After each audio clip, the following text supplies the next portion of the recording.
All right, everybody, welcome to another Thursday edition of Locked On NHL. I am Chris Maselli from Locked On Avalanche. With me, as always, on these Thursday editions, Mr. Mixtape Adam Denker from the Locked On Lightning podcast. Thank you for making this your first listen of the day. That is always appreciated.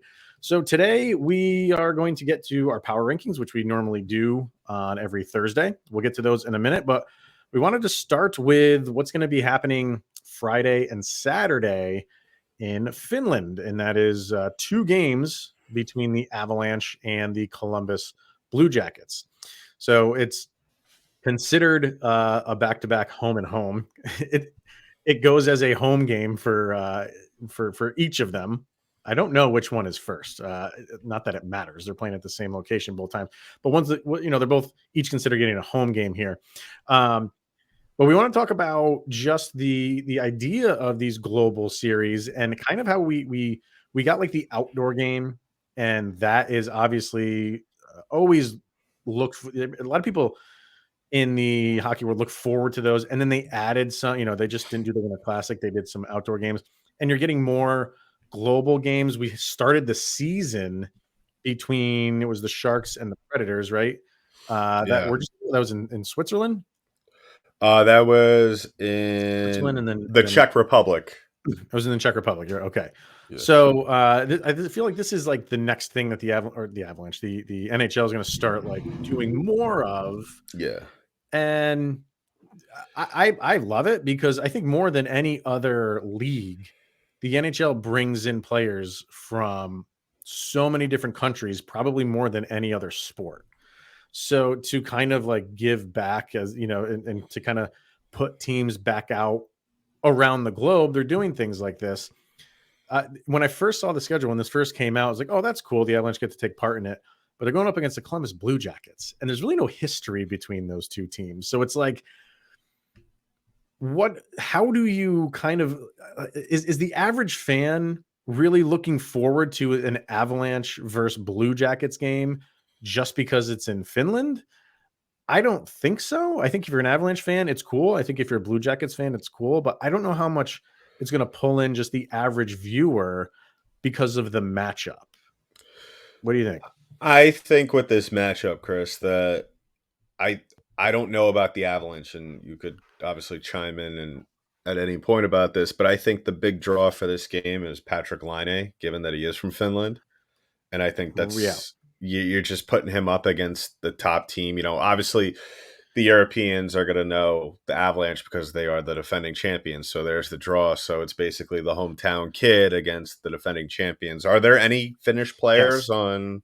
Yes. Arturi Lehkonen is Finnish, and Mikko Rantanen is Okay, Finnish. so there you go. You have kind So, of like equal. and I think But that's the difficult angle that the league is in. It's like, okay, the matchups that we have might not be the best in terms of history between the two teams because they almost have to market the player. Like right, whatever country we're going to, what players are from that country that we want to send back, because that's the story. It's right, not really the Avalanche against the Blue Jackets because there really is no history there.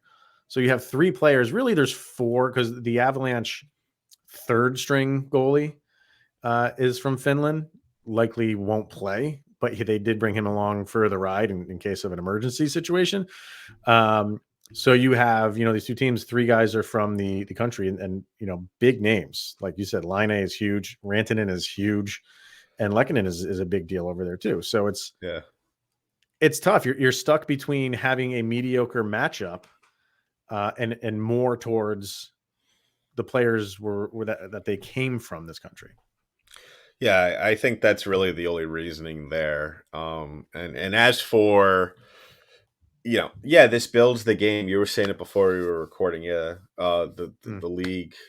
Obviously, this is the build the sport. I mean, hockey's huge in Europe already, but this is kind of just the build the NHL audience over there. And Mm-hmm.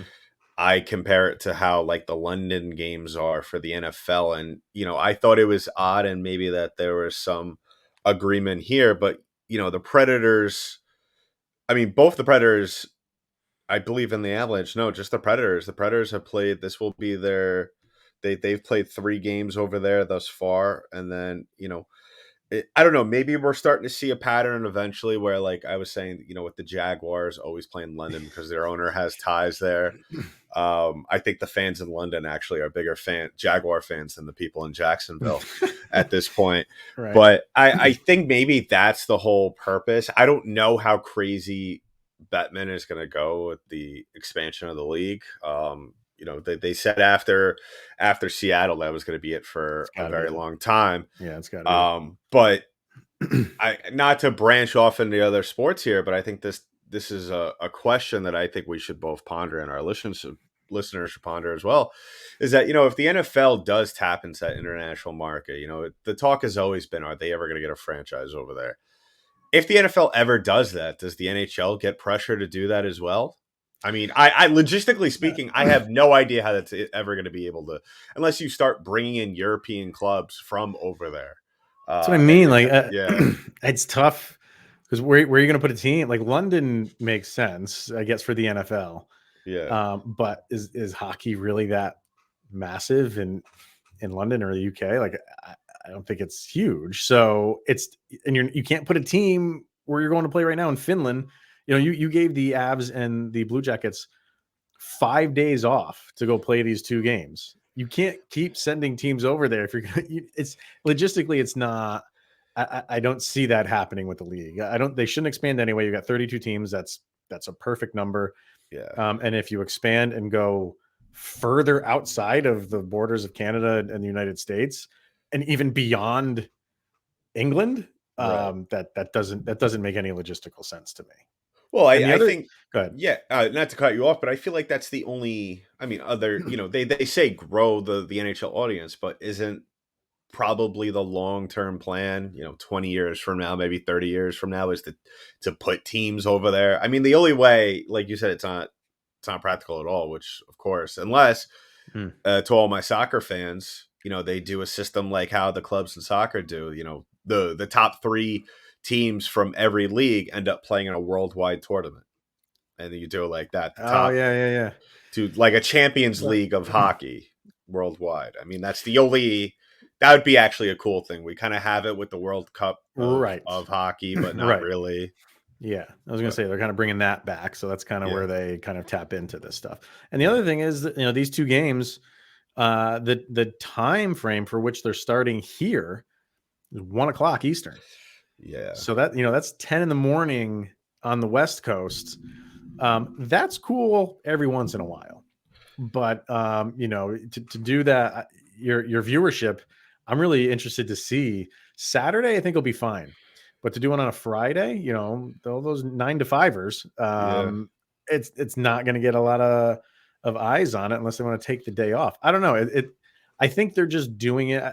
It's almost like they don't care about, well, I'm sure they do care about it, like the numbers and the viewership and stuff like that, but it's almost like it's more important for them to give back to these other countries and have players go back to their home countries and sell that as much as they can as to a winter classic game. You know what I mean? Like that's on a Saturday, New Year's. There's a big fanfare around that. Yeah. I just don't feel like if you're not an Avalanche fan, if you're not a Blue Jackets fan, do you care? I I don't don't know. even I don't even think your diehards, especially if it's on a Friday, like you said, if it's on a 1 o'clock on a Friday.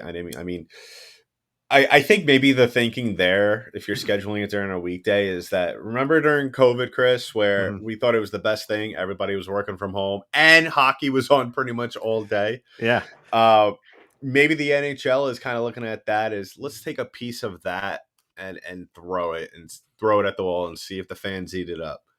You Mm. know, maybe now things, there are people that are still working from home, that are still have jobs that allow them to have that freedom to kind of do that.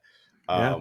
But yeah, I mean, you are sacrificing a good part. I mean, especially, I mean, the NHL will never do this, but if they eventually spread this out throughout the season, you know how ballsy is it going to be for the NHL if they start doing European games in March and April? right before the teams are in the middle of playoff races and they're taking 5 days off in the middle of Mhm. a 6-game win streak, and they got to I go know, over to I know. Slovakia, Yeah. to get a crucial 6 points over there. Yeah. Yeah, that's it's true. I mean, you're doing it no, I mean, you're only like 10 games into the season, you're Yeah, doing but it that's now. that's just So as you important now as it is in the end of Yeah. the season, because you still have teams that are still trying to figure it out. Like Columbus, case in point, they're probably not going to make the playoffs, but at the same time, if they get off to if they figure it out now here in the States as opposed to going halfway around the world, that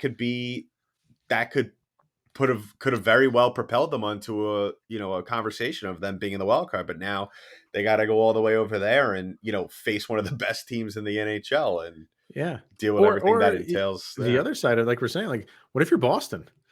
You got off Yeah, to a hot start and now you have to basically take a bye week yeah, to go to another country and play. And that kind of like stops the momentum for a little bit. yeah, So there's good and bad to it. I think the good outweighs the bad. But I always like hearing from players after it's all said and done. Like right now, they're saying everything that you're expecting them to hear. Like they love this, and guys like Mikko Rantanen will say that till his career is over. Like he'll look back and be like, "That was yeah, awesome." But I think there's some players that be like, "Yeah, this is cool, but I don't want to do this every year." Because yeah. it's a challenge. It's a challenge. So I think it would be really cool. I mean, obviously, they kind of did this in the preseason games. You had some NHL teams playing against some European teams over there, which is cool. But it would be cool to kind of see, instead of doing the clubs, maybe do the national teams. Like you mhm. have the Avalanche go over there and, except for the players that are on their team, play against the Swedish national team. Oh, that'd be interesting. Kind of, yeah, and for like preseason stuff. Yeah, Yeah, I think a lot that would draw a lot more eyes because the World Juniors is so popular. Everybody, I yeah, think, who is somewhat of an avid hockey fan watches that. Even if you're not interested in the country, you're still watching it for maybe prospects that are yeah. on your team. Right. So maybe something to think about in the future for Hmm. the Pretty NHL. cool. Interesting. All right. Let's hear from Bet Online, and then we will get to our power rankings for this week. But first, betonline.net. It's your number one source for betting football and the start of a brand new basketball season, which is well underway. You can find all the latest player developments, team matchups, news, podcasts, and in-depth analysis on every game. And as always, BetOnline remains your continued source for all of your sport wagering information with live betting and up-to-the-minute scores for every sport out there. It's the fastest and easiest way to check in on all of your favorite great games and events, including Major League Baseball World Series, MMA, boxing, and golf. Who you want in the World Series next day? You know what? if you're watching us on YouTube, I'm wearing my Met shirt right now in Oh, so protest of the you're Astros, yeah. yeah. Gotcha. You're pro cheaters. Head to the website today or use your mobile device to learn more. BetOnline.net. It's where the game starts. All right, so let's get into our power rankings for this week, and we're still in a season of disarray because teams are flying up and down these rankings. If you're watching on YouTube, there they are. If you're listening in your car, like we always do, let's go over the top 10 and then we'll kind of get to individual teams. The biggest mover of the week is right at number 10. They were 21 last week. And number 10, the New Jersey Devils. The Flames drop from 3 to 9. Florida Panthers stay put. They're the only team in this entire power ranking for this week that stayed put at number 8. Everybody else either moved up or moved down. Sabres, there's another big mover. They crack the top 10. They go from 13 to 7. Dallas Stars go from number 4 down to number 6. The Rangers move up 5 spots from 10 to 5. The Oilers with a big jump from 12 to 4. The Hurricanes, actually, I'm lying about the not moving because I'll get to that in a second. The Hurricanes go up from 5 to 3. The Vegas Golden Knights from 7 to 2, and the Bruins stand pat. So there's two teams that stand pat. The Bruins number 1 last week and number 1 this week. So we got to start with the Devils, man. Really, the Devils and the Sabres.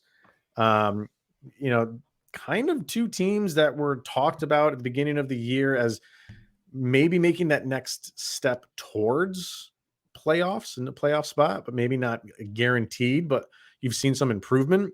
Have you been impressed by their starts, and do you think this is sustainable?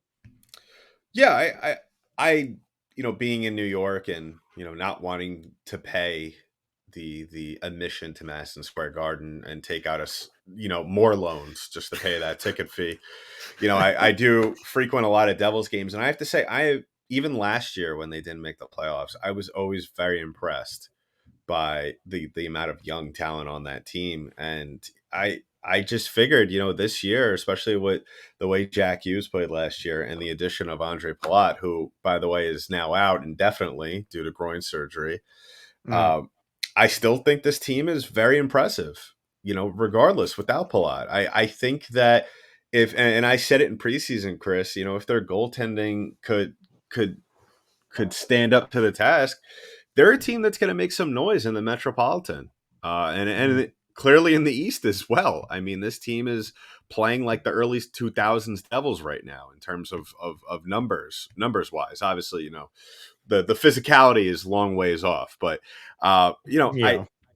other than that, yeah, the Sabres, I said on my show, them being an Atlantic Division rival of the Lightning, just any team out of the Atlantic Division in general, even with the Sabres, I think are going to be a tough team this year. And they've shown it. The Sabres have outperformed. They're one of those teams where, after a couple of weeks, I thought they were going to fall off, but here they are in our top 10 for probably the first time since we've done this, at least. Oh, absolutely. I don't think they've even touched it.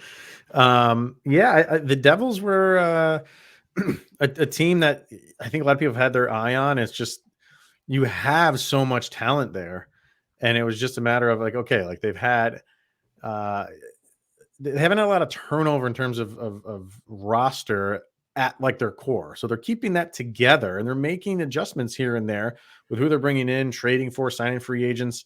And they've done it well. So yeah, I think are they a top 10 team for the duration of the season? I I mean, right now they're playing like it, but I always with these teams, with teams, like these two specifically, maybe more so the Sabres.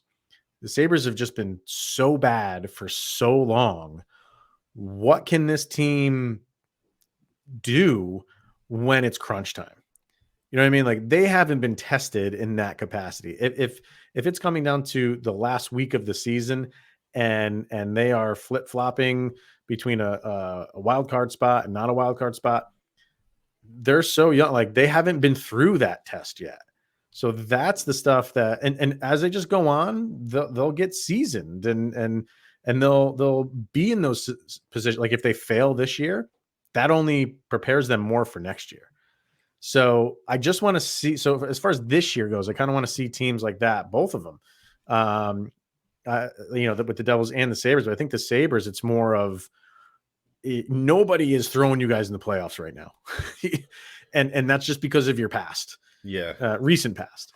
And maybe that's unfair to them, but it's just the way it works. And until you go through a full season and you are there for the duration of the because look at Anaheim last year. Anaheim Yeah. started off hot. And we were having this conversation last year about Anaheim. Can they withhold their standing throughout the course of a season? And the answer was no. Yeah. So is that true for teams like the Devils and the Sabres? Obviously, it remains to be seen. Yeah, I think with the Sabres more than the Devils, I agree with you. I mean, if you look at their schedule for the month of November, it's going to be a huge test. And they got off to a great start. Last night, they beat the Penguins 6-3. And as we all know, the Penguins, even if they're not playing their best, they're always a very disciplined, skill hockey team. And this upcoming weekend, they got back-to-back games against Carolina and my boys, the Lightning. Mm. So tough task right there. And then you got Vegas, Boston, uh, Ottawa, who's been playing very well. Toronto, that's a toss-up. Who knows what Maple Leafs team's going to show up that night? And Man. then you got the Devils and the Lightning and the Red Wings, another tough team at the to round out the month. So, I am more inclined. You and I differ on where we have the cutoff of when we're going to start taking teams seriously or start Yeah. realizing maybe this is not their year. I say New Year's, you say Thanksgiving. With the Mhm. way the schedule is for the Buffalo Sabres, I'm more inclined to take your approach. If Hmm. they're sitting pretty by Thanksgiving, I'm going to be a believer. Hmm.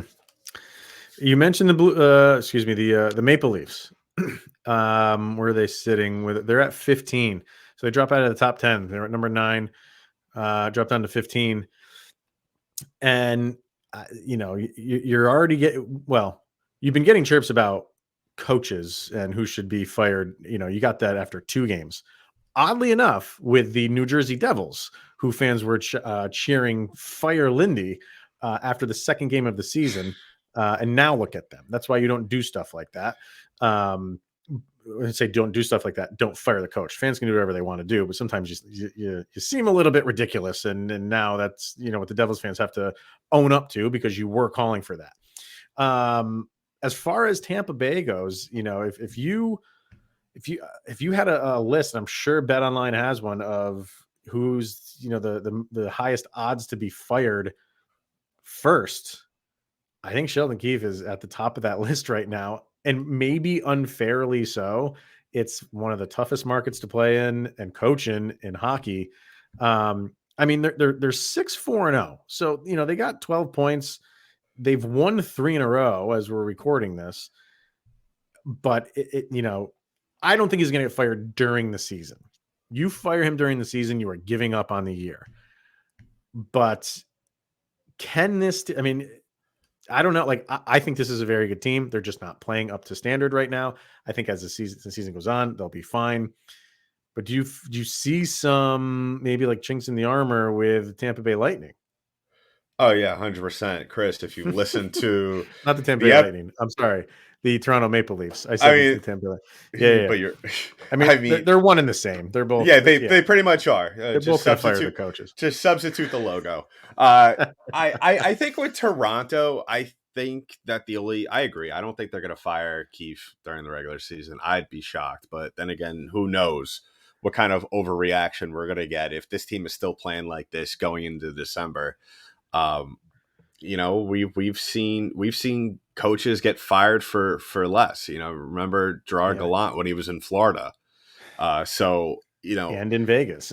yeah, and in Vegas. So Yeah. I think that I think there's a lot of blame to go around. Obviously, like you said, these players aren't playing up to the standard that is put for them or up to the ability that they have. But I also think that also goes back to coaching and then even back up higher to the general manager. I think there's blame to go around at every level. I just think that if you look at this team, and case in point, the playoffs. And I know everybody, if you're a Maple Leafs fan, you don't want to hear this because it's always, let's look at what has this team done in the playoffs. Let's face it, this team is not built to succeed in the playoffs. And listen, they play in a tough division. I get it. Trust me, I know. But at the same time, you're starting to see that this team is starting to become just like the Lightning, very top heavy. And when those top lines don't execute, you get records like this. You get play like this. And yeah, I mean, Maple Leafs fans are going to have to be a little bit more, patient with the way things are going. But like I said, I mean, that patience could only go so far. And if we're talking about this in December, I wouldn't be shocked if you see multiple people go down for this. I said 6-4-0. They're 5-4-2. Still 12 points, but they're 5-4-2, not 6-4-0. That's the Lightning that are 6-4-0. Yeah, man. They're gonna ride this out. And even Kyle Dubas, the GM for the Leafs, was not extended, and it's almost like he's going into his free agent year, and like players gotta they have their best seasons going into the free agent year. Same thing for him, and he's the GM. I feel like if they don't get to the Stanley Cup final, anything less of that, Sheldon Keefe is gone. If they can get to, I'll say, even the Eastern Conference Finals, I think Kyle Dubas comes back and they sign him for longer. If they miss the playoffs, I think they're both gone. If they have another first round exit, like I said, I think Keefe is gone if they do anything other than make the Stanley Cup final. But for Dubas, like he's an interesting one because he will get scooped up the next day if the Leafs let him go. Well, Chris, I'm going to throw you a little question real quick, but if they miss the playoffs, like Mm-hmm. you said, the coach and GM probably go. But do you blow up the core? Man, not Matthews. Well, no, he's Matthews is. he's. I think everybody. I think we could agree everybody but Matthews is probably untouchable. I it wouldn't surprise me. I mean, they love Marner, so but He you could he get showed up some. the coach the other night. I don't know if you saw that. He made a No, very bad play. Got benched for 3 minutes. Kind of got so I into got it with benched. Yeah, Keefe, and wasn't a good look all around. But I didn't hear his comments, but I knew that happened, but I didn't hear his yeah, comments. So I don't know. Maybe is it kind of falling apart at the seams right now? I don't know. The Leafs will be. I feel just they're too good. I feel just the talent just rises, and I feel like they're just too good to be this mediocre team. Teams go through this, and when it happens in the beginning of the season, it's just going to be overreaction city, and that's kind yeah, of what's happening with them right now. So yeah. we'll see. Who are some other big movers? You have the Islanders moving up 11 spots, 28-17. The Islanders are just a scoring machine right now.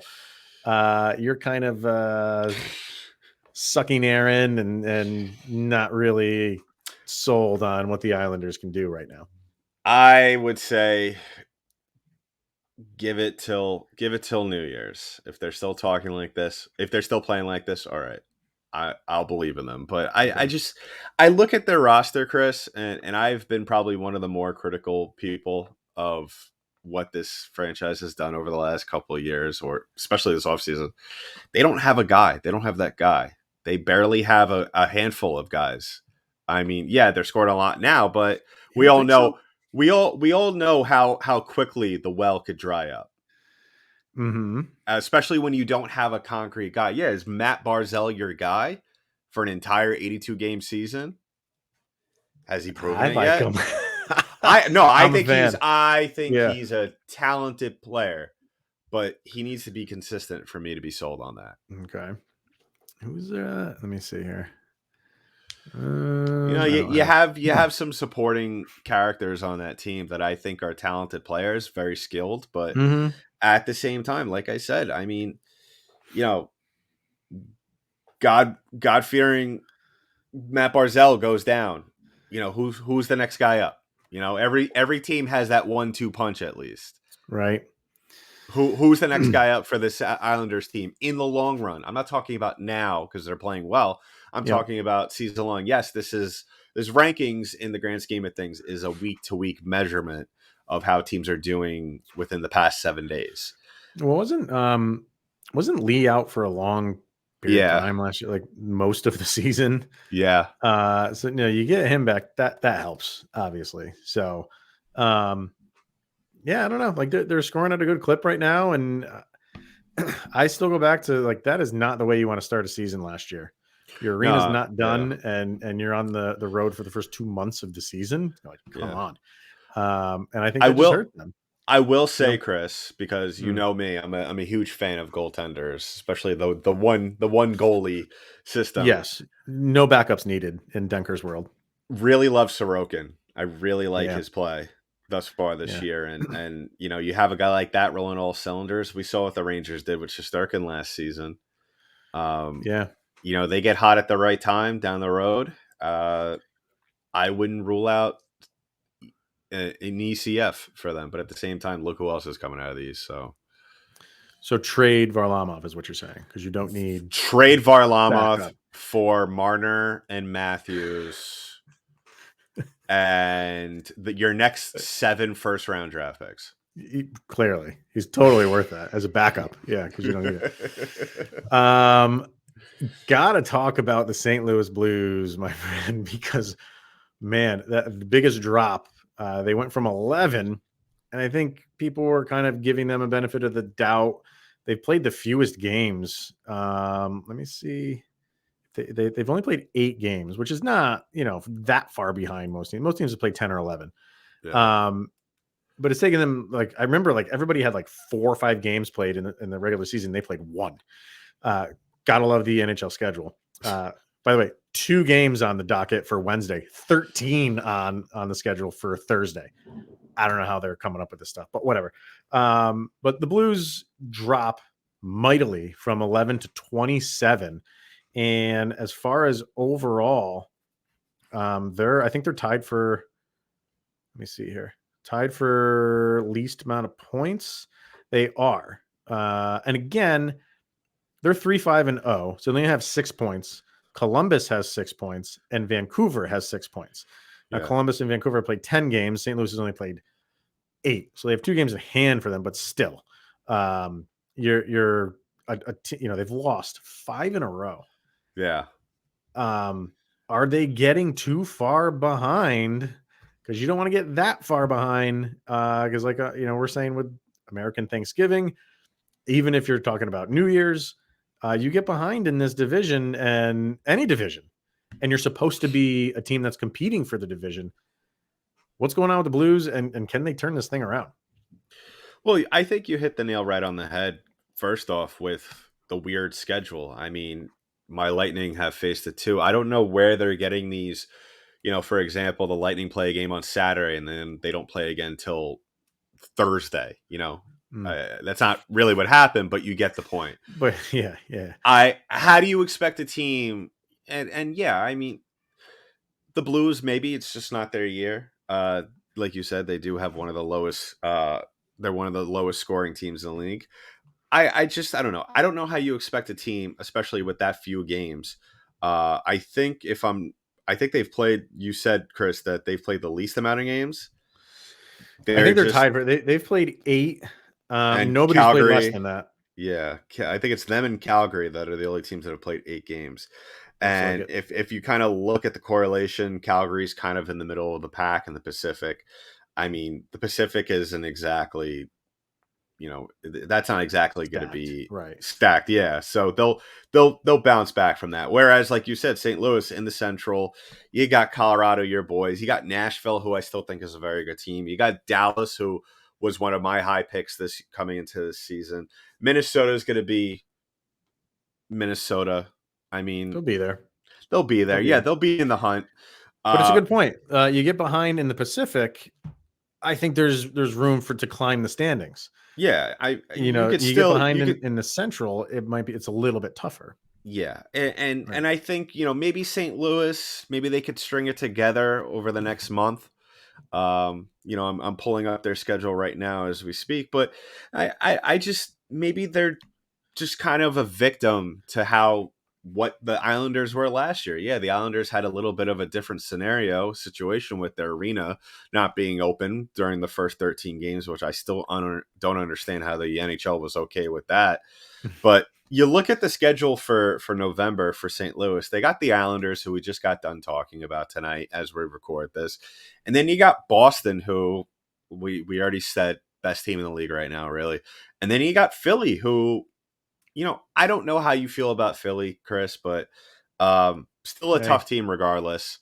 And then you got Vegas, you got Colorado, you got my boys, you got Buffalo, you got Florida, you got Dallas. So this is a toss-up month for them, and it's mm, definitely going to be a do or die for them for St. Louis, especially because they could come out of this with a ton of momentum, having win a little bit more than half their games, or they could come out of this pretty much the season being over. mm, Because if they pull out 3 games from this and they only manage to pick up a little bit less than a handful of points, I mean, if you're a St. Louis fan, Chris, if you come out of this month with only 3 wins under your belt and maybe a couple of points to show for it, is the season over? Is it too fire early sale, to really mail it in?